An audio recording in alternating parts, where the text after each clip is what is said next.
Hey, you guys, welcome back to the Arts to Hearts podcast. This is your host, Charika. How are you doing? Really, how are you?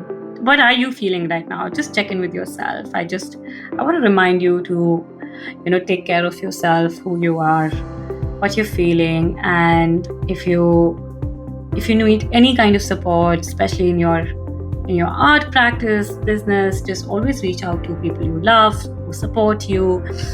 Reach out to us. We're always looking forward to cheer for you and just support you in any way that we can. And that's such a big intention of why I do what I do with Arts to Hearts and everything with this podcast.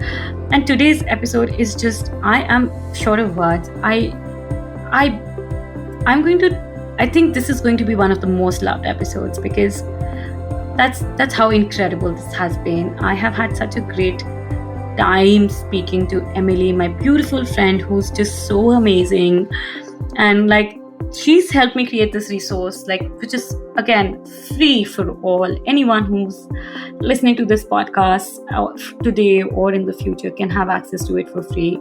It's such a high value impacting episode. I think I just don't have words. It's that good. So basically, without, not making it too much, I think, and why not too much? Actually, yes, too much, because it is too much. It is so much. Emily really put so much hard work into her solo show, and she decided to come onto the podcast and actually help me create this resource where she spoke about how she did, how to host a solo show, the whole thing here in this episode. So if you're someone who is looking to host their own solo shows and are too afraid, want to hear someone else's experience, want to see how someone else has done, want to get tips, learnings, advices, anything and everything, this episode is it. It's so good. I spoke to Emily about how she hosted her Mind Blooms show in her three-section garage. It was such a fantastic show. I loved everything she did, and I wish I could see it in person. But I was so inspired of her, and I reached out to her I would love to have her on the podcast, speak about the Mind Bloom shows, how she did it, and she was so nice to agree to it. And I'm so happy because she was so transparent. It's a lot of, guys, I think it takes a huge heart to do that, because she spent months, almost near, to figure a lot of things out, years of her experience of selling on her own, and coming here and making this effort to share this with all of you. So even before you get into this episode, because I have no doubt this episode is going to be this is a gold mine. I'm telling you right here. Make sure you have your notebook ready. Make sure you make those notes, and make sure you tag Emily. Say her a big thank you. Let us know that you're doing, you're listening this, and let us know if it's, what did you like about it. And just I think the only way forward is to give her a shout out, support her work, and also let us know, because we would also like to know what you think about it. But I am so excited. So let's just go into this episode. Let's just not waste any more time. Before we get into this episode, I quickly want to remind you about our current call for art. The theme for this call is Pride, and we're so happy to have Haley Torres, who's an artist based out of US, Maryland, is curating this call for art for us. She is an artist from the LGBTQ+ community, and this call for art is open for women and artists from the LGBTQ+ community. The deadline to submit is 1st of August 2022, and we look forward to see what Pride basically means to you as women, as a queer women, as someone from the LGBTQ+ community.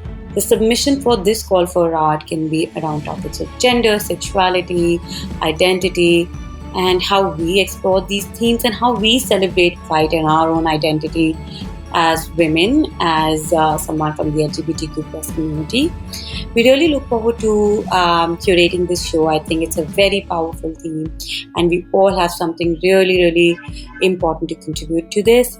So, yeah, if you are interested to be a part of it, you can go and join us and submit on www.us2heartsproject.com/submit. Remember, the call for art ends on 1st of August 2022, and I always believe that it's great to submit as early as possible. It gives you an edge post like all other submissions, because a curator gets to spend some more time with your work and you're just well prepared. If you have any questions, please always feel free to reach out to us at Us2Us Project on Instagram, on our emails. We're always there to answer your queries. Again, we look forward to your submissions. You can submit on www.us2heartsproject.com/submit. The deadline is 1st of August, and this open call is open for women artists and LGBTQ artists from all over the world. So yeah, let's get back into this episode now. Hello, how are you? Hi. Good. How are you? I'm good. I'm so happy to see you. But first, congratulations. Thank you. I was like, the day you showed your stories with the baby bump, I was like, wow. I know. I kept it That a was secret. such a secret. I was so nervous about being pregnant and putting together the Mind Bloom show. Yeah. And yeah, I couldn't even think about it. I just had to focus on the show, and then, okay, I can be pregnant after the show is over. But you were pregnant all the while. Yeah. All this while you were working. I mean, they've that been painstakingly sitting at one place, your back. Oh my God. And then hiding it away from everybody. I know. I had to be sitting in all my videos because I just couldn't acknowledge it yet. And yeah, fortunately, I didn't have any sickness. If I was sick, there's no way I could have pulled off the show. Yeah. But I had extreme tiredness and exhaustion, but I just plowed through and got it done. Oh God. How far are you, Ola? I'm a little over 5 months right now. I'm 25 weeks. Oh, yeah. I was like, I remember, again, with Instagram and social media, there's so much that's happening. We keep scrolling, and I remember you being so consistent, with the vlogs. I loved that idea of you created those daily vlogs, teeny tiny, but I think so interesting as a viewer, as a consumer. It engaged me. I would every once in a while I would go to that link. I also subscribed whenever, even though I was multiple times on the list, but it just triggered me so many times. Then you did the course, then you did this wonderful, beautiful show that really inspired me. I think, oh God, that was just so beautiful. But first, a big congratulations for that too. Thank you so much. Yeah, for the whole show and leading up to the show, I was trying to frame it for my audience in a way. I was trying to think of myself as someone in the audience and thinking what would be interesting for me as a viewer to see an artist doing. And so that's how I came up with the vlogs, because I personally hate emails and getting overwhelmed with everything you're sent every day. So I did the vlogs because I thought, well, if I was seeing behind the scenes work from an artist who I loved, I would read that email and open it up and look at it. So everything I did for the show was kind of through that lens of trying to feel put myself in the shoes of who my audience is. I love that. Okay, tell me something. When you started, when did you think about this idea? I know you had you reworked your garage, and let's talk about the beginning of the beginning. Mm-hmm. So for the concept of Mind Blooms, this was all new imagery that I was working on, and I really developed it. I had the first thoughts about it in July of last year, so almost a full year ago. And I was thinking about it, and I knew that the series was going to be very special to me on a personal level, and I didn't want to rush it, which is kind of the opposite of my personality, because I just love to have an idea and go make it reality. So I thought about it for a long time. I did the very first study in probably the fall, and visually, and I was like, okay, I like how this looks. And then I decided in January is when I was going to just fully dedicate my studio time to creating this collection. So I simmered on this much longer than what I usually do. And then I took from January to May, so about 5 months, to put the whole show together. But did you intended this entire body work with like hosting this whole experience and the whole show, solo show that you did? Was it, or did you figure it like along the way?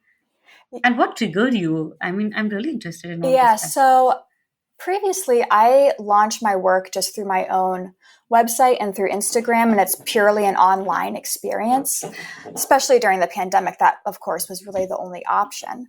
So Yeah, with this show, I felt like I finally could invite people into my space.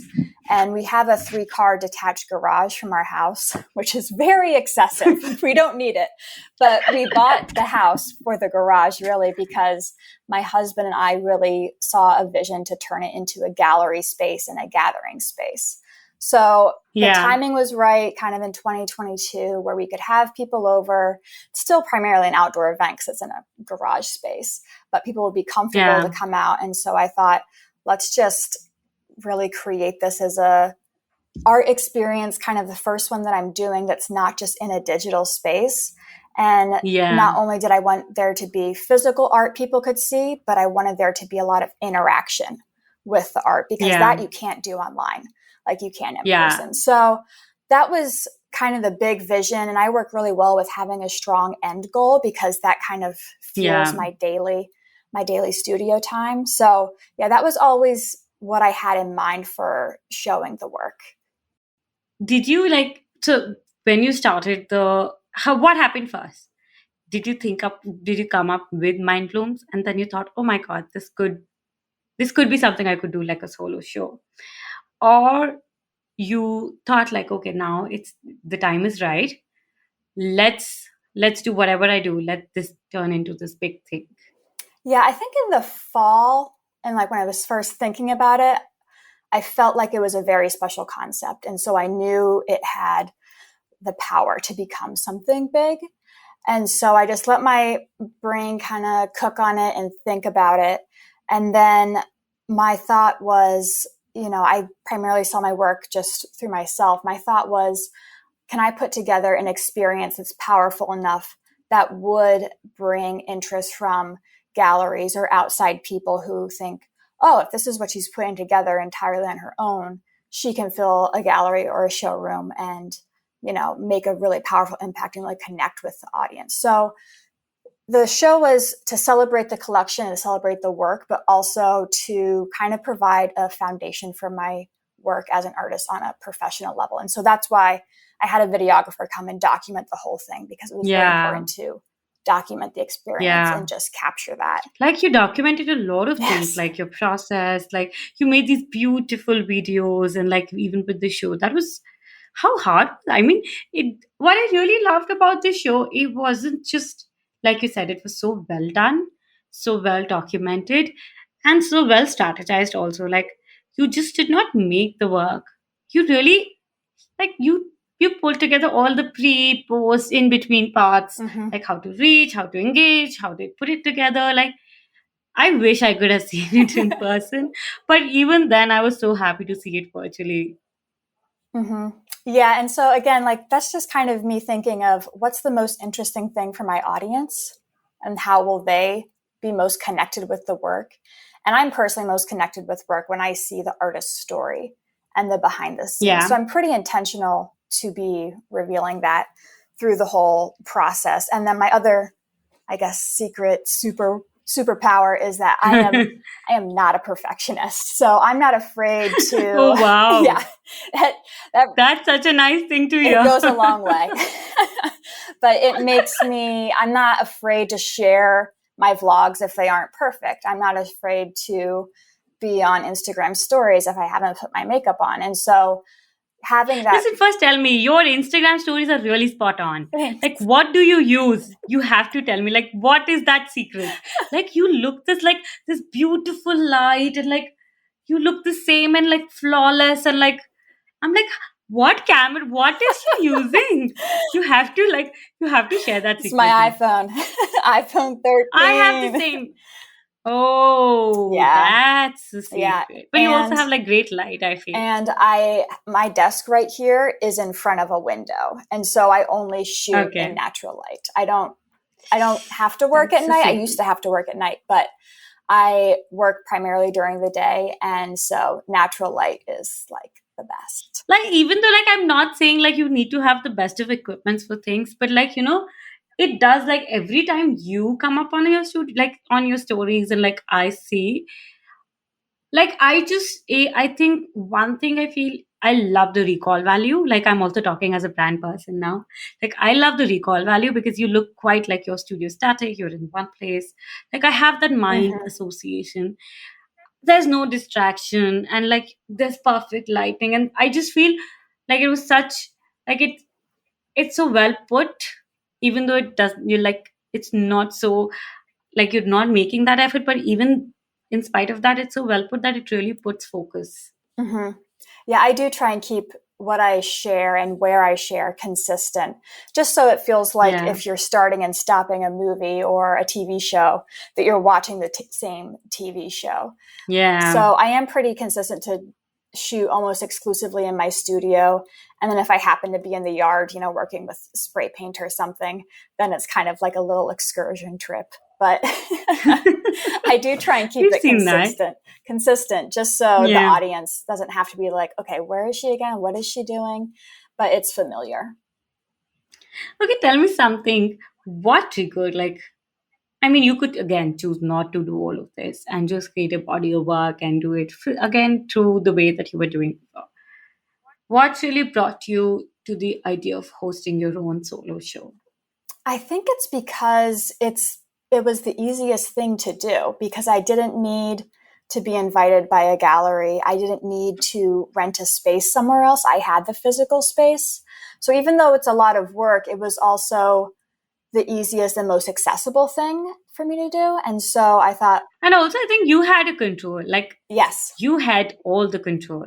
I didn't need, permission to do any of the things that I wanted to do. And I was the person who was making all the decisions, which felt really good for the first time introducing a body of work because it's exactly what I wanted it to be.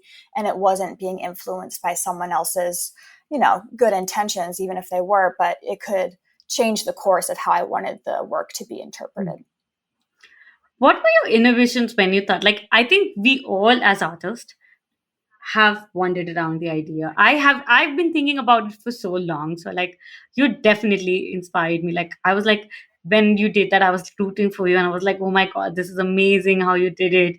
And it looked so gorgeous. And I think it was such, I think I crave that experience more than, like, it's not the credibility of the show, or like, you want to do it, but just, the idea of experience, making an experience of your work for someone, and owning that experience, and see, even like experiencing our own work. I think we don't get to do that. Like, we just get to make the work sometimes, and like experience all parts of it, but the joy of like presenting it and like putting it together, the stories, the experience, all of that. But we all want that, but we all don't do that because there are a lot of things that hold us back. I know a lot of things that hold me back. Sometimes it's real life situations, sometimes it's our own thoughts, our imposter, negative beliefs. You've taken that plunge, you've gone that far. So, of course, I'm sure you must have those yourself. But what were those, and how did you overcome them? Yeah, I mean, it's so funny. People don't think I'm a negative thinker, but I'm always thinking of the worst case scenario. Nice. But I'm countering that and thinking, okay, if this is what's going to happen, how can I balance that or like be ahead of it? So I can definitely get inside my own head. And the show that I did had a lot of kind of abstract interactive elements. And I thought, is this too weird? Like, are people going to get it? And so it made me self-conscious because I was showing my art in a non-traditional way. And, Yeah. even sometimes art shown in a very traditional way, works on panel or on canvas, they can still be misinterpreted or people, just don't like them. And so taking my art off of the panels and making it a 3D experience people interacted with was a very vulnerable thing. And I remember even Yeah. the day of the show thinking, maybe I just won't show this. And then my husband, I'm so thankful for him. He's incredibly Oh, supportive. I Oh, love his I cartoons. Oh know. God, I love where you live. I mean, this is like such a, oh God, I do feel like we live in a little fairy tale town. really? Oh Yeah, where wow. we're, I should pack my bags and come, I yes, think. you should visit. Yeah, everyone loves Peter. He's a great person. But he was the one Hmm. who, and he's a great sounding board for me because he has very good taste in art, and he personally loves buying art and collecting art. So the fact that he was so confident in my work really helped me push through Yeah. my fears and made me accountable to actually follow through with it, because he was in on the planning. If it was just in my head, no one would have known the difference, but he was the one who was Yeah. there and was like, no, this is good, we need to be showing this. But also like not just the fear of the work, but like it's it's a lot of responsibility. And it's even if like I think I don't know if that's just me or a lot of us. Like I am a perfectionist. Like I'm a recovering perfectionist, but that I just don't feel ever goes away. It's like it still stays in your head. Like when you think about like the thoughts that even if I make the good work, but solo show is just not about putting a work. Will I be able to call enough people? If would people like it?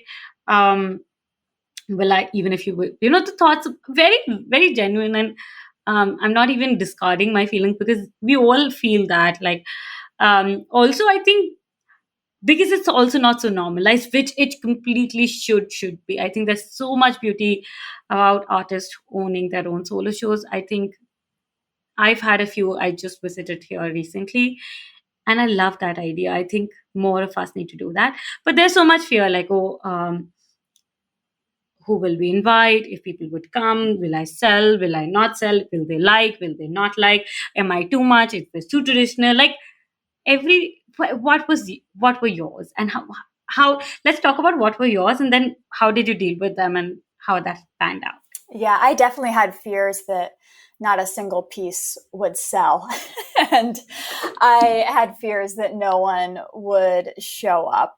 But I think part of what really helped me is that I chose to only create work, this whole Mind Blooms concept.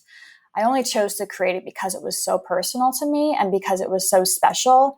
And I think when you are able to be in that mindset and creating work that you just have to create, that kind of, I don't want to say it doesn't matter if your work doesn't sell, because of course you want it to sell, but it becomes more Yeah. value. There's more value in the artwork than Yeah. just in the sales. And so I remember thinking, if stuff doesn't sell, like I will happily have this in my home because I love it so much and it's so personal to me. And so that was how I balanced the fears of not selling and then the fear of no one showing up.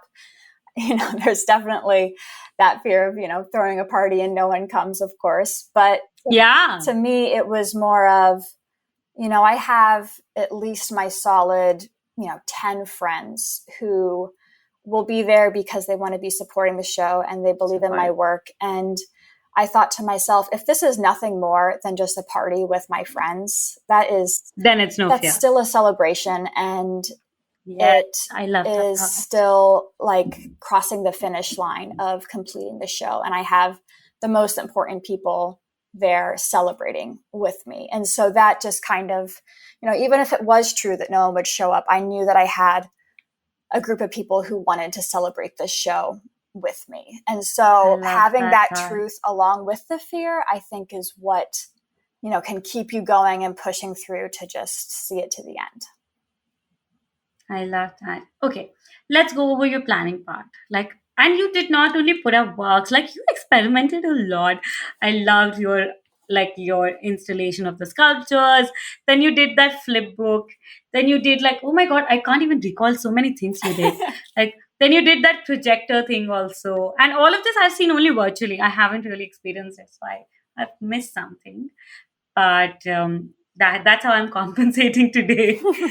So you did like you really did experiment and you I think I felt like I could see that you really let yourself fly and do like just not okay it would I think it's always safe for us to do things that are done a certain way, and we know, okay, this is how it works. But to go beyond a certain line and then experiment and put in the hard work, and knowing that it may not even come out the way we expect it to be.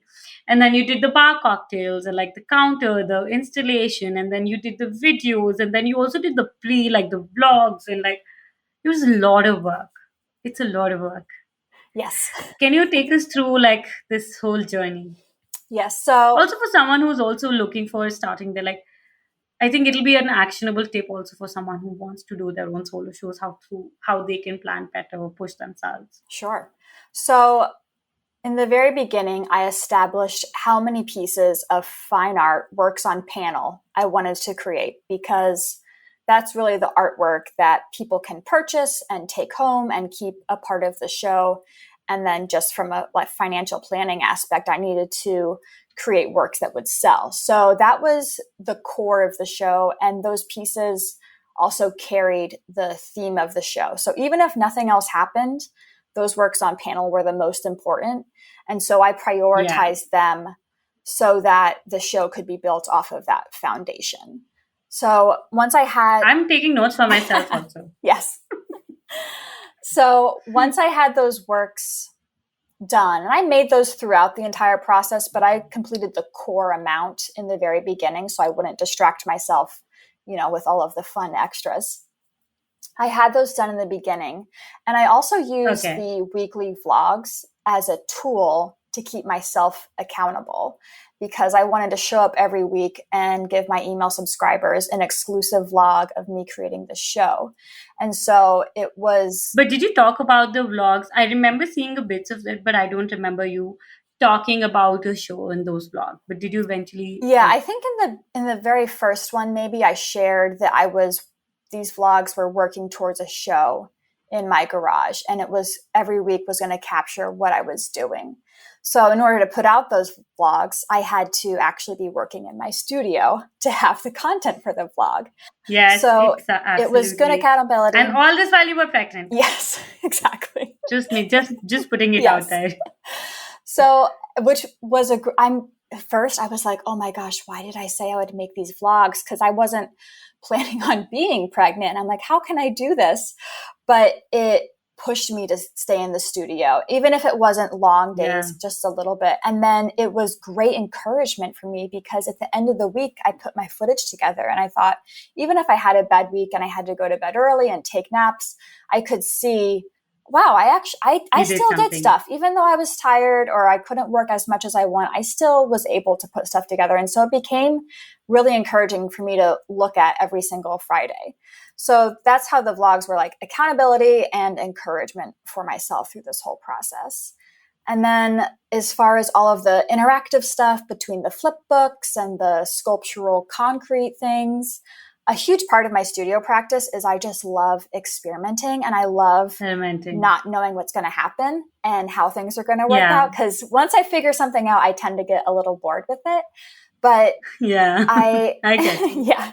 So the experimentation is really what gave me energy to keep going back into the studio. And so for a while, it was a whole phase of concrete and cement experimentation.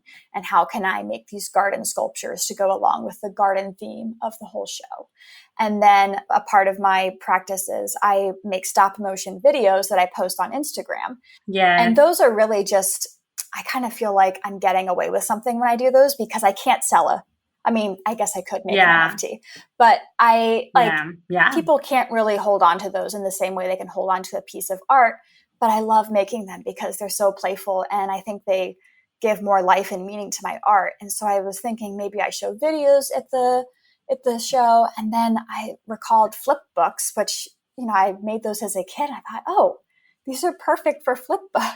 So I just printed them Oh all out wow. and put together some flip books. And that was one of the most favorite parts of the show people had, was being able to physically pick up my stop motion video and Yeah. flip through it with their hands. Was just a whole nother level of interacting with fine art that you can't do by just viewing it on a wall. Oh wow. So I'm writing next experimental ideas that I'm going to add all of this in the show notes. Experimenting in the studio to keep you going. Yes, keeping it fun. But I did all my hard work first of all the works on panel because I could have just experimented the entire time and distracted I myself. remember I remember you doing the sculpture and sharing it on Instagram. You were like, I don't know what's this happening. I think you also had like you put it out there and something happened and like, oh my God, this is a mess. Yes. But then you were like, a few days later, you came on your stories and like, I kind of think I really like what happened with this one. And I think I remember that. Yeah, and that's part of the not being a perfectionist. I'm okay sharing my mistakes because I Yeah. find so much excitement in exploring and figuring stuff out that I want my audience to have that same type of excitement, vicariously by watching these videos and wondering like what's going to work, what's going to happen. And they feel like they are a part of the process too. Yeah, I love that. And I think it did really. Like, I was connecting the dots all this while. Oh, yeah, that's how this came here. And, I remember like when I was seeing you had that mask and like you were spraying and all of that. And then when we had, your virtual, like when we saw the show actually, like, oh my God, I didn't think of this. I didn't think how she would place this. Like, we were only seeing one of the pieces, but when you actually installed, you put them together, and like as a viewer, it only keeps you engaged. Like, oh, that's how. Oh, yeah, it could. Mm-hmm. I think that really interests me as a viewer, at least. Yeah, it was interesting for me too, because I've just been showing my work online and, I knew all the work would be displayed together. But when it's digital, it doesn't really matter, what the size of things are. And Sizes like you can just put it all together in one post or divide it up very easily and do it every way you want to. And it's just more content. yeah, But putting it in person, I was like, oh my goodness, okay, this actually has to work like on a wall that you see in person. And so it yeah. was great to see it come together and be like, okay, exercising different parts of my brain to make the in-person experience just as exciting and better, hopefully, than an online experience. Yeah. Then what? What else did you do? So one of the parts of the show I don't think we mentioned yet was I had an interactive portion where there Yes. was so let me just back up a little bit. We have the 3-car garage out back. So the first Okay. garage, I had it divided. So that was a garage full of all moving art. And all the garages, I should say, they were painted white on the interiors. We installed track lighting, so it kind of had more of a gallery feel. Like there wasn't a Yeah. lawnmower inside of the garage. Yeah. Yeah. So all 3 bays were open, and the first one was all moving art. So that one had all of the flip books. I had a stop motion video projected in there. And then I had a crank box made, which is basically it was a concrete box that works like a stop motion video or a flip book, but you crank it with this crank on the Yeah. side of the box. Yeah. So there was all moving art in there. And then the center garage, I wanted there to be an interactive portion. So part of my process is I do silk screens to create the flower hair. Yeah. I draw all the flowers and then I burn them into screens and then print them. And so in that process, you use transparencies. So I had all these flower transparencies and I was like, how can I repurpose these so that it's something that lives past just the manual process of making the screens? And I Screens. was like, these could go on an overhead projector. And then I thought, what if I was able to create an experience where people walked in, picked the flowers they wanted, placed them on the projector, and then created their own portrait of flower hair where you could stand in front of the light that was cast. Front of them. And then they Oh, became wow. actually a part of the work. And I had this huge antique frame hung on the wall. And so people would sit in a chair, the flowers would be cast on their heads and around them, and then they could take pictures of their portraits that were made. So that was the middle garage that was entirely interactive. And that was really fun because that was the one I was nervous about because I'm like, this might be too weird. Like people might not want to do this. But that was another thing that everyone loved, being able to interact with the art themselves and then take a souvenir picture of how their own portrait turned out. yeah, and then the final garage, that was where all the fine art was hung and some of the more sculptural stuff. Oh, wow. So you were okay. So this is the planning of your work. Um, how hard was it for you to do it? Like I'm sure you had Peter with you, and he's creative himself. You experimented a lot. Like I'm sure these were not. You had to figure out a lot. Like we still know how to make the work. We could figure out the post and like the show part, but you also pushed yourself ahead and then did these experiments. And then how was that for you? Like how hard was that? Figuring things like especially these experimental ideas. Mm-hmm. I mean, for me, the experiments and all of that, the risk is it doesn't work out, which, Yeah. can sound like a big deal. But I had the core of what I knew I needed, the works on panel, which was the major part of Yeah. the show. I knew I had that under control and I did that first. And so, Yeah. like the concrete pieces, for example, some of them didn't work out. And I thought, okay, I won't show those. And that's like the worst thing that could happen, especially That because happened. I wasn't promising a gallery that I could put together, all these different concrete things. Yeah. I had that goal for myself, but I wasn't letting anyone outside down. And so Yeah. that was helpful.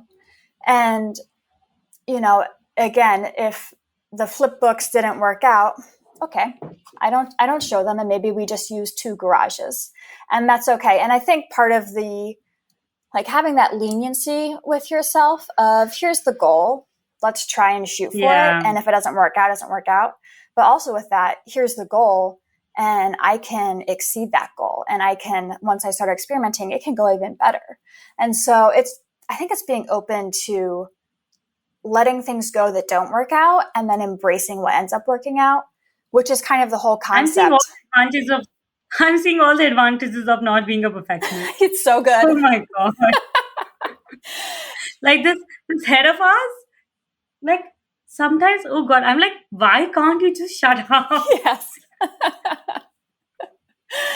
And what's funny is that whole Amazing. concept of, being free to let go of what doesn't work and freely embracing what does work. That's really the whole concept of the Mind Blooms, the artwork, because it's about Yeah. like nurturing and growing what does work and not forcing things to grow that aren't growing. Like if that's not what you should be Yeah. doing, like just being free to let that go. And then once you actually nurture what you can create and who you are, that's when it's like, whoa, this is amazing, because you can't really predict that type of an outcome. If you just like invest where you know it's working, that's when really exciting stuff happens. Amazing. Okay. Then what's the next part?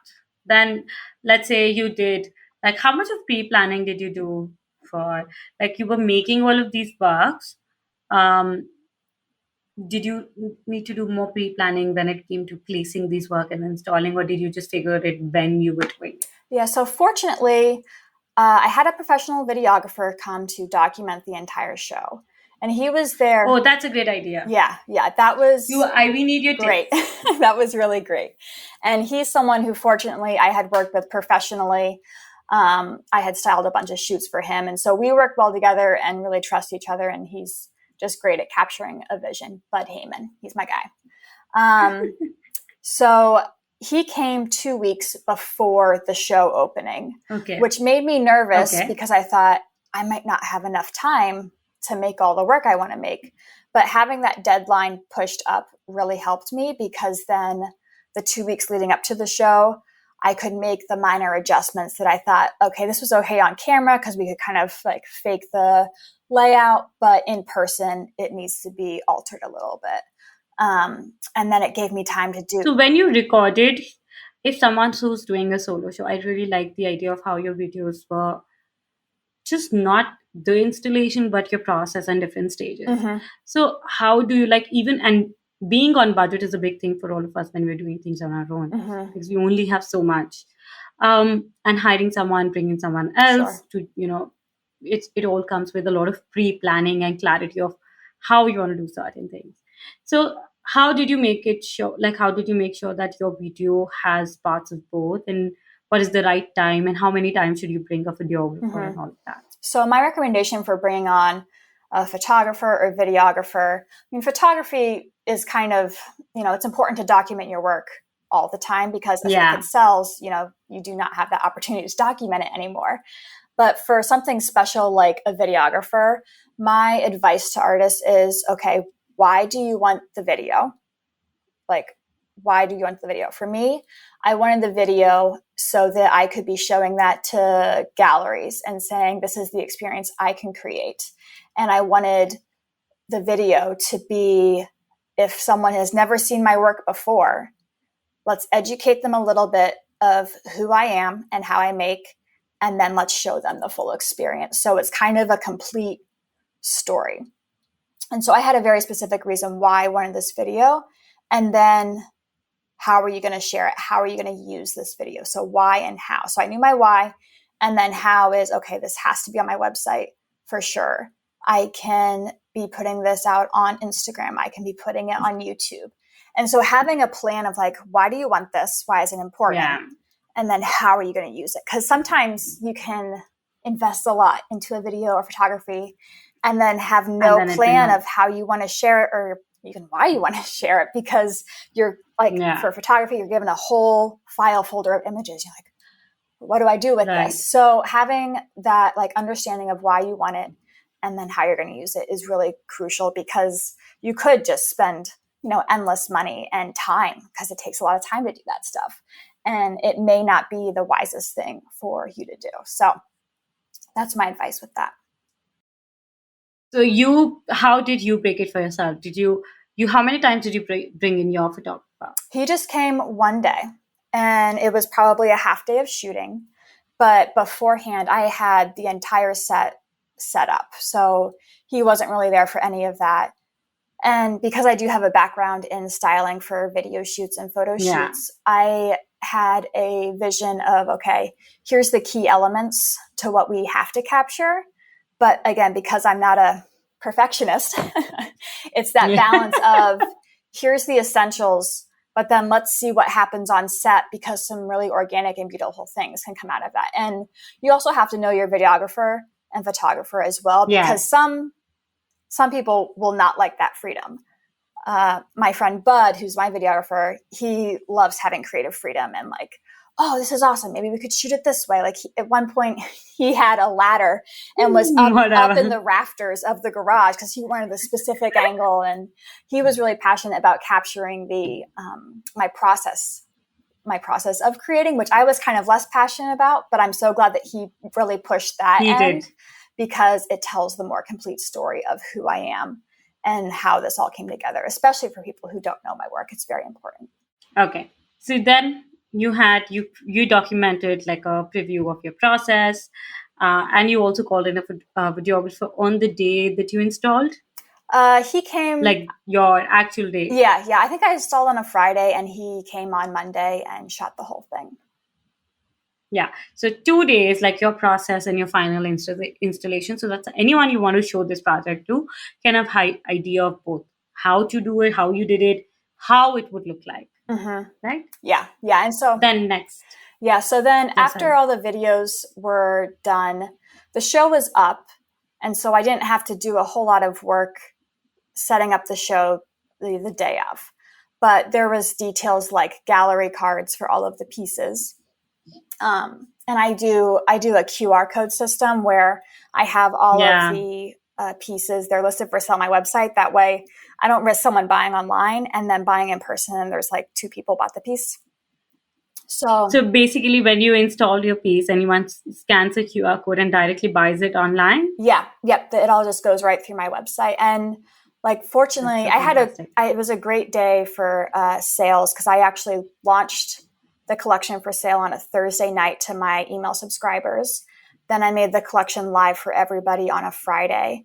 And then the show was Saturday. So most of the pieces had actually... Oh, the show was post. Yeah. So most of the pieces wow, that's a different idea. Yeah, they mostly sold before the in-person show, which was... I mean, that's what everyone wants, right? Best case scenario. Yeah. So, but it also, I mean, that process too gave me 3 different talking points as far as in terms of sales. If you're an artist, like having those reasons to be going Yeah. out. So one is, this is email subscribers only. Two, this is for everybody. Three, this is the in-person In experience. person. Yeah. So it's helpful when you give Okay. yourself those talking points of like when your art's I love this available and advice. all I of think, that. yeah. And then I think with this, what I really felt when you're saying this is that we sometimes, like, if you only have one point of sale or like something, like you have one reason, let's say, okay, I did this, let's say I released a collection, now what? If it's a lot of time, it's like, I feel like gaining momentum takes time and we all begin somewhere. So anyone who, or even taking a leap or anything like that, like giving yourself another reason, even tricking your mind, like, oh, I need to reach out to my audience now because this was for email subscribers. Now I want to remind them this is for, like, continuously trying to reach out to them. And when you make it in tiers and special, like your mind doesn't mess with you, like, with this whole imposter thing. Yeah, because it's hard to keep showing up and saying the same exact thing. So if you can Yes. say the same end goal a couple different ways, it makes it easier for you because you're communicating it slightly differently. Okay. What about the part of, let's say, anyone who's doing a social, like a solo show? The biggest fear is bringing people. Do you have any ideas that you want to share? What worked for you? What didn't work for you when it came to collecting people? And a lot of people are intimidated with having, like, to talk about their work within their in their person. And like, I think the difference between gallery owned and your own is like, you still have someone as a gallery who's taking care of everything, but when you're an artist solo show, you are the point of sale, you are the one who's talking about the work, talking, like, it's a lot of you and a lot of responsibility on you. Yeah. So fortunately, I kind of know how my audience buys, and I know that they usually buy as soon as I release the collection. So I had a feeling that most of the sales would happen before the show, which was helpful because I wasn't trying to handle transactions and, be chatting at the same time. So I think if you have sold work before and understanding how people like to buy, you can apply that information to your own experience. And as far as getting people to the show, I was kind of like, I don't want to say funny about it, but I'm giving out my personal address. So I did not want that on the internet. Oh, yes. Right? Yes. So what did I do? I had mini business cards created, like the little half size. I had those printed, and one side it just said Mind Blooms. On the other side, it said my address with the date and time. And so I gave those personally to any friends so that they would have the information. That was one method. And then I don't really use like the close friends portion of Instagram stories, except for when I'm doing an in-person show like this. And so I had a very select amount of people who I'm comfortable having my address. And on the close friends portion of Instagram stories, I gave them the specific information. And I believe to my email subscribers, I just said, if you're interested in coming, just contact me and I can give you the information. So I know who was requesting who's getting my information. Yeah, so I was very controlled that's important about that. And, my 3-car garage sounds huge, but garages are kind of small when you have more than like 10 people in there. So it always felt kind of full, even if there wasn't a ton of people there. And, I kind of prefer, I'm truly an introvert. Like I do not love, I do not love big parties. I think anyways, too many people. Yeah, I know. I love small intimate gatherings, I think. Yeah. So for me, having, at the most, there was probably 20 people there at one time. The show was over the course of I think it was like 5 hours. So having that open time frame allowed for smaller groups of people to gather, which I would prefer that, because when it's a huge crowd, then I just feel like I can get lost in the crowd and want to go inside. I'll be in my house. You guys stay in the garage. I have the liberty. I have the privilege. Yeah. Okay. Another question is, like, you said you knew that you would be able to sell a lot of your work the moment you release your collection and like online, something which a lot of people still struggle with. And I don't want to say still, like we all come through that path, and sometimes it works, sometimes it doesn't. What are your best tricks when someone's like doing this whole digital, like physical and digital, and sometimes even doing digital releases? What are your tips on making sure that you're doing what you can to pull in customers, make more sales and stuff like that? So, what I think is important is to be willing to try a lot of things, because my specific, how I now conduct my sales online, I have several years of information of what has worked and what has not worked.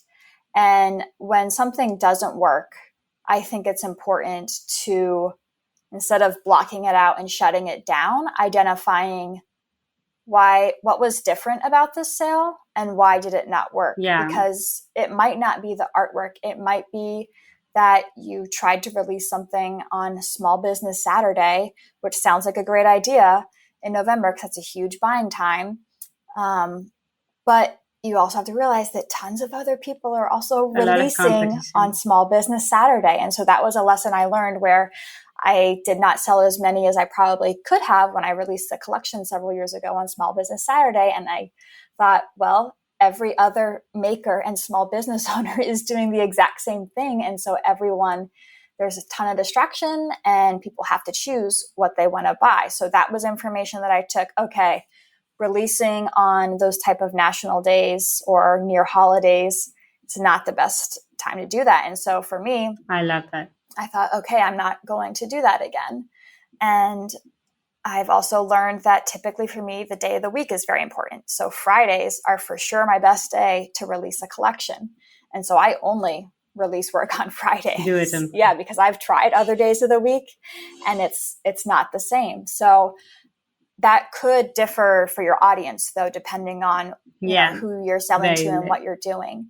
And so I was nervous about doing. I had my email subscribers. This was the first time they had early access Thursday evening. And I thought it made me nervous because it wasn't a Friday. And so Friday. Yeah, it did end up working because the people who were really wanting pieces, they were able to get what they wanted because I felt, I don't know if you feel like this, but sometimes I feel bad, like if two people want the same piece.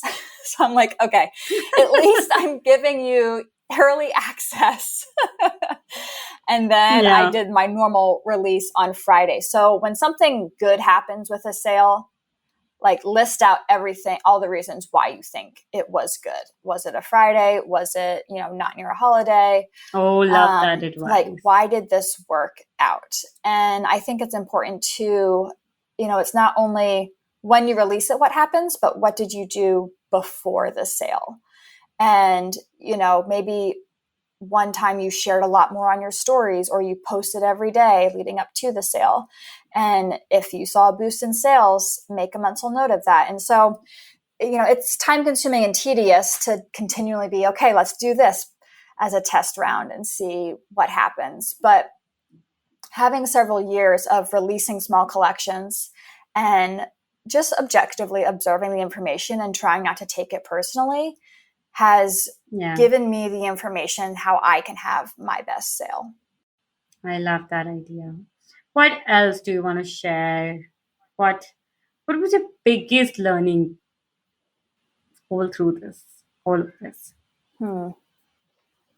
I think I learned that vlogs are very good for me.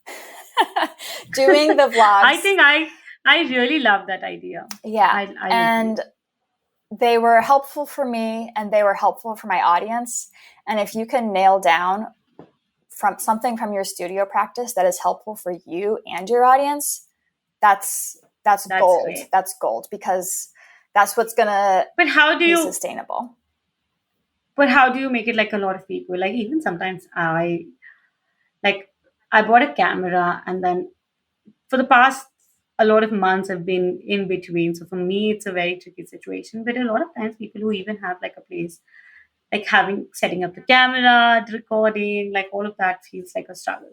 So how do you record? How do you make it and then doing it weekly or daily? Like it's a huge task. Like going uploading, then videos are not the easiest to upload and they take forever. But I noticed with your vlogs, so they were tiny. They weren't Mm-hmm. like super huge. So it wasn't in not so time consuming for me. And then also I'm sure more practical for you to work around. What are your tips on Yeah, that? exactly. I mean, that was another thing, whereas I was experimenting of, this week is going to be a long form vlog. This week is going to be a 1 minute vlog. Sure. And that was another testing thing I was doing, and not taking the information personally if someone didn't want to watch a 7 minute video of me, because I wouldn't want to watch Yeah. that. So it was doing that testing of what works best. And so I think short is the answer, which I Work think we better. kind of all know, but having a video that is 1 minute, what's tricky is being able to tell a full It has story to be. in that 1 minute Yes, that's I actually know. what you want to watch. So, and that's fine tuning of, what's best for your process.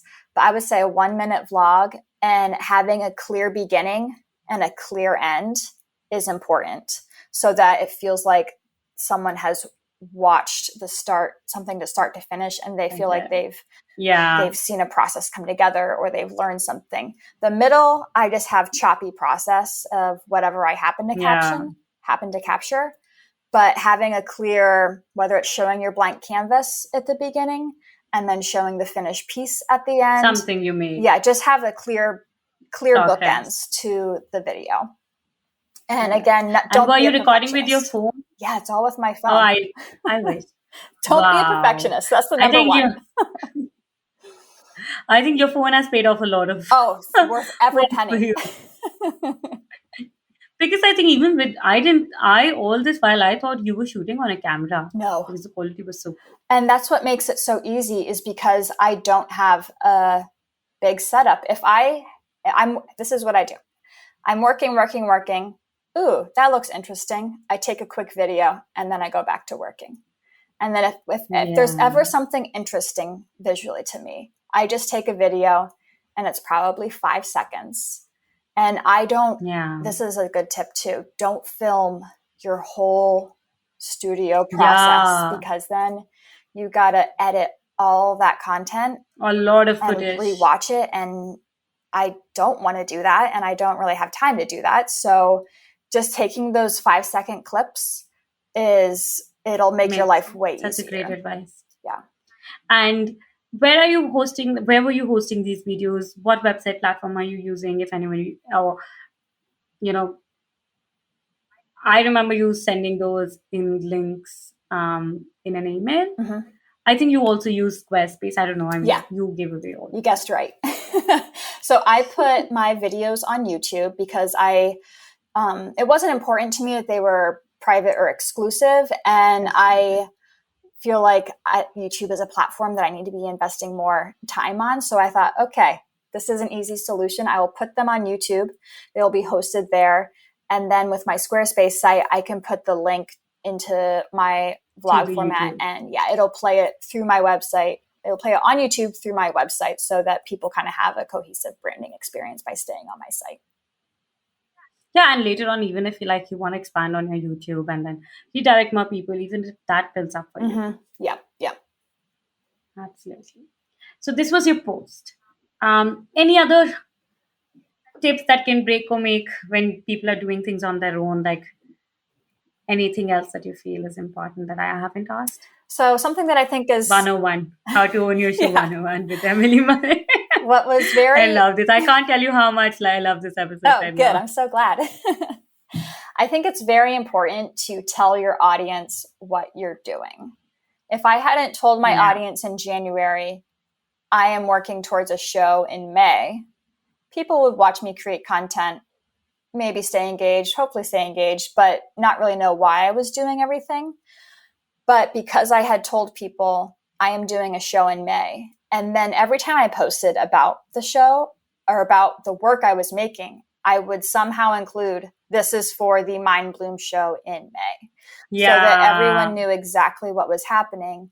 And as it got closer, people would be more excited. And maybe people didn't join in and really check out my stuff until April. But the several people who had been tracking this whole process since January they felt very invested and Very. excited about it I'm for there. me. I'm on the Yeah, list. exactly. It's much more interesting. So just telling people, this is what I'm doing, here's where I'm going. And again, it's kind of like the vlogs, like having those bookends of this is where I'm starting, this is where I'm ending. This is where it'll end. Yeah, it's just easier for people to follow what you're doing. And I know it can sound redundant to say, this is for the Mind Bloom show and may yada, yada, yada. It's like, okay, that feels boring to me, but not everyone's reading every No. post. Yeah. And even if they are, it's constantly reinforcing your end goal and makes the whole process that much more exciting. I agree. And all this while you were doing the videos, what did you do with Instagram? Were you showing sneak peek? I remember you were showing all everything all this while. Yes. What was your thought behind? Because I think I've seen two different patterns a lot of time. Like, and there's no right and wrong. I think where we are in a headspace is all that matters the most. Like a lot of times, who feel they're doing the show and it takes like they need to separate themselves. They get off social media, get off everything, and a lot of people just keep sharing and building and keep sharing and building like cute. Mm-hmm. Um, what were you doing with social media that helped you pull this off? Yeah. So I think it's important, again, to just know yourself specifically. And if you know that showing behind the scenes is going to really stress you out and make you upset, especially if you have to scratch stuff, then I would say Yeah, don't use that as a tool and really identify what you want to share and what you don't want to share. For me, I'm very comfortable sharing my process. And if I scrap something, I'm very comfortable saying that. And claiming that. I like doing that. That's how I enjoy observing other people, but it makes me, not having to show up perfect is what keeps me sharing and keeping me Yeah, authentic. And I don't have right. to like wait and wait and wait to share something. And it keeps me Yeah, fluid and it keeps me accountable, because if I know I've been consistently sharing my whole process, I have people who are excited to see that. And so it keeps me accountable in my studio. So I kind of treated Instagram as an accountability partner. And I I love that shared idea. my work. I never share anything that I'm not, comfortable sharing with. That's not healthy. Yeah, But I use it as a tool for accountability to show up in my studio. And then how I kept it separate from my vlogs is that on the vlogs, I kind of gave a little bit more of a look into my process, and all of the footage was different. So, and that was easy to keep separate because Instagram stories, it's all vertical and reels are all yeah, vertical. But for YouTube, the yeah. horizontal format works. So Format. it had to be different footage for that reason too. But that way people weren't seeing the same thing Same thing. twice. Yeah, Yeah. And so something that a learning from that whole vlog experience is my audience for the vlog was, of course, much smaller because I just started it. So I did feel yeah, like it wasn't, I had less views on the footage that I saved and kept special. So I had to figure out, okay, what do I share on Instagram? Because I want the most people to see it, of course. And then what do I keep yeah, separate that's just for the vlog? And so that's something that I'm still trying to think about. What do I do in the future so that I'm not creating a ton of work for myself, but still yes. giving value to the people who are actually willing to go through my emails, go to the vlog and watch it separately. So that's something that I'm still playing around with as far as perfecting for myself and for my audience. Oh my God, this is like a whole new learning experience. Like I feel like I've learned so much from you in this past hour. Oh my God, I'm telling you, anyone who's listening to this episode, guys, please, please make sure that you give Emily a huge shout out. Say a thank you to her because um, I'm telling you, like this information is worth so much to you. It's a lot of service for you to even share and share your learnings. You're saving so many people a lot of time, energy, and mistakes. And anyone who's listening, please make sure you share this episode, you follow Emily, tag her, tag us, and let us know that you're listening. And make sure you say her a big thank you. You're so kind. Thank you, Taruka.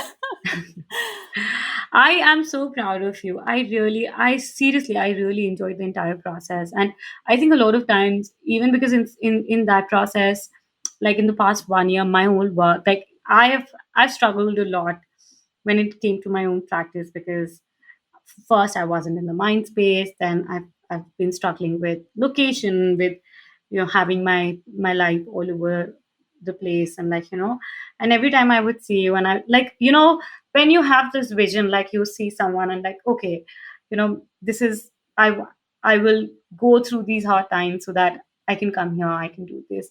So, and also I think it makes me so happy to see someone I love and adore, send that, share that energy. It's because you take us on a journey, and I felt like I was on that journey with you. And when I saw, um I even with the artist of Phoenixville, Mhm. I think you've been doing such amazing work. Do you also want to talk about that? Yeah, sure. So, Artists of Phoenixville, that's the town I live in, is Phoenixville. And I built this platform on Instagram as a way to be a live reflection of all the art that was happening in this town. Because I knew there were so many artists living here, and I didn't want it to go undocumented, and I didn't want us to not know each other. So I Yes, selfishly such a created big this cost. platform because I thought, I had the idea of, wow, I wish someone would, be sharing about all the art happening in this town. And I was like, well, might as well be me. So I started this on Instagram, and it's basically just a way to document every artist that is in this town creating. And it has developed into a much bigger community than I even had first visualized. I thought there may be like 20 people I personally knew, but it has grown Oh far more wow. than that. And then last year, I did launch a magazine for the community that's Yes. documenting everybody, what they're creating, and kind of gives some more in depth interviews about specific artists. So that's just a little side platform that I have that has been really fun to build and, just recognize other artists and encourage them. Like that Yeah, is equally satisfying I as love that. just even documenting the artwork. But yeah, That caring for is, people as individuals has been really rewarding. I love your soul. I love everything that you do. I just can't even tell you how proud I am of you. And you have not put out there yet. Anybody who doesn't know, Emily also has another job, which is of being a mother. Yes, that one is in the works, So, cooking, cooking as we speak. so yeah, I mean, it's like you being pregnant all this while, taking challenges like these, wearing several hats. Believe me, it's just given me so much encouragement right now. Like sometimes you're in your own struggles and feel like, oh, I have this going on, that going on. How do I push through this fear or all of that? And sometimes you just need someone else to show you, listen, I did this. If I can do this, so can you. Hmm. Yeah, something else I would I like to love share that. is everything that Yes. I've been doing, like with the Artists of Phoenixville platform or even my own art practice. I try and figure out the most sustainable thing in the beginning Yeah. so that if it can grow and expand and become something more amazing, but if I'm in a position where I can't invest as much time, that it can still keep going. Be, And so yeah, that's something I do with Artists of Phoenixville, where it's I'm primarily reposting other people's work, and so that takes off a lot of time of my plate because I'm not creating any new content. And then with my own yeah. artwork, I've intentionally kept how I share about it very simple and imperfect so that, as I have a baby in the future, I'm not feeling ashamed if I don't have perfect videos anymore, because they were never the perfect Yeah. videos. So just identifying, what is a meaningful way for you to be sharing and investing in your community, but what's the sustainable version of that too. I love that. Oh my God. Thank you so much. Thank you. I'm so grateful for our conversation and for your heart. Thank you so much for doing this. I am I just can't wait to see all the amazing things that you're going to do forward, because I know, and I'm going to bring you back so many more times Yay. because there's so much that we need to learn from you. I would love to be back. This has been so much fun, and it's so much fun to Uh, talk with you. Same here, same here. Okay, but tell me something. Um, where you are right now, where I know that this is your 5th month and you're expecting a change in your life, a new member. Apart from this project, anything else that's been cooking that you want to talk about, share with us? Why, yes. Oh my God, another yes. So part of my videos that I'm filming this summer, I am planning on launching 2 courses in August. Okay. So Oh, I know wow. I'm really squeezing everything in right before the baby. But the first course is called Creating Collections. And this is basically my process for creating collections and how that makes your work stronger and how it's also easier for you to be selling your work. So that will be a several-week course that I'm putting together right now that will be in August. And then the second course I'm launching will be called Words That Sell. And I don't know if you know this, but part of my background is I used to design product. I designed dinnerware and bakeware that was sold on a shopping channel. And so everything I designed was basically designed with the intention to be sold live on television. And there's all sorts of strategies involved with that and how you do that that's the most efficient, and different words that you can be incorporating around whatever you are selling. And so I've applied a lot of that knowledge to how I sell my artwork. And at first I didn't think I did that, but then one of my friends was like, no, there's something happening. Like there's something going on why your work is selling. And so I've put together a whole guide of what you can be saying before your studio sale, during your studio sale, and then after your studio sale. So, and you can apply it all to whatever you are making. And it's a whole guidebook, basically, that I can't wait for artists to get their hands on. Goodness, I can't wait to get my hands on it. You have to let me know when this up. Yes. We will shout on top of our voices to make sure this reaches as many people as possible. Thank you. I appreciate it. Absolutely. I am so proud of you, and thank you so much for doing all the amazing work that you're doing. Okay, last thing. Where anyone who's listening to you, let me know where you can find, like where people can find you, share your platforms, website, and also can we get more information on the show, more pictures and videos that you can, so that we can actually give people an experience and redirect to your website, but also share like bits of what we've spoken about on the show. Yeah, of course. So I'm most active on Instagram, Emily Mullet, just my name. And then my website is also Emily Mullet, so pretty easy to remember. And on my website, I have a page that's titled Gallery. And if you click on Mind Blooms, you will have access to tons of pictures, the video, and then I've written in detail what the whole collection was actually about, so you can understand the meaning behind all of the intention I put into it. I'm going to link all of that, spend more time on your website at night because I'm so inspired. And thank you so, so much. I know you should take some rest now. Yes. Thank you so much. Thank you. Bye. Okay. I know this was an incredible episode. This is one of my favorite episodes that we've put out there. So a big thank you to Emily, and for everyone who's listened.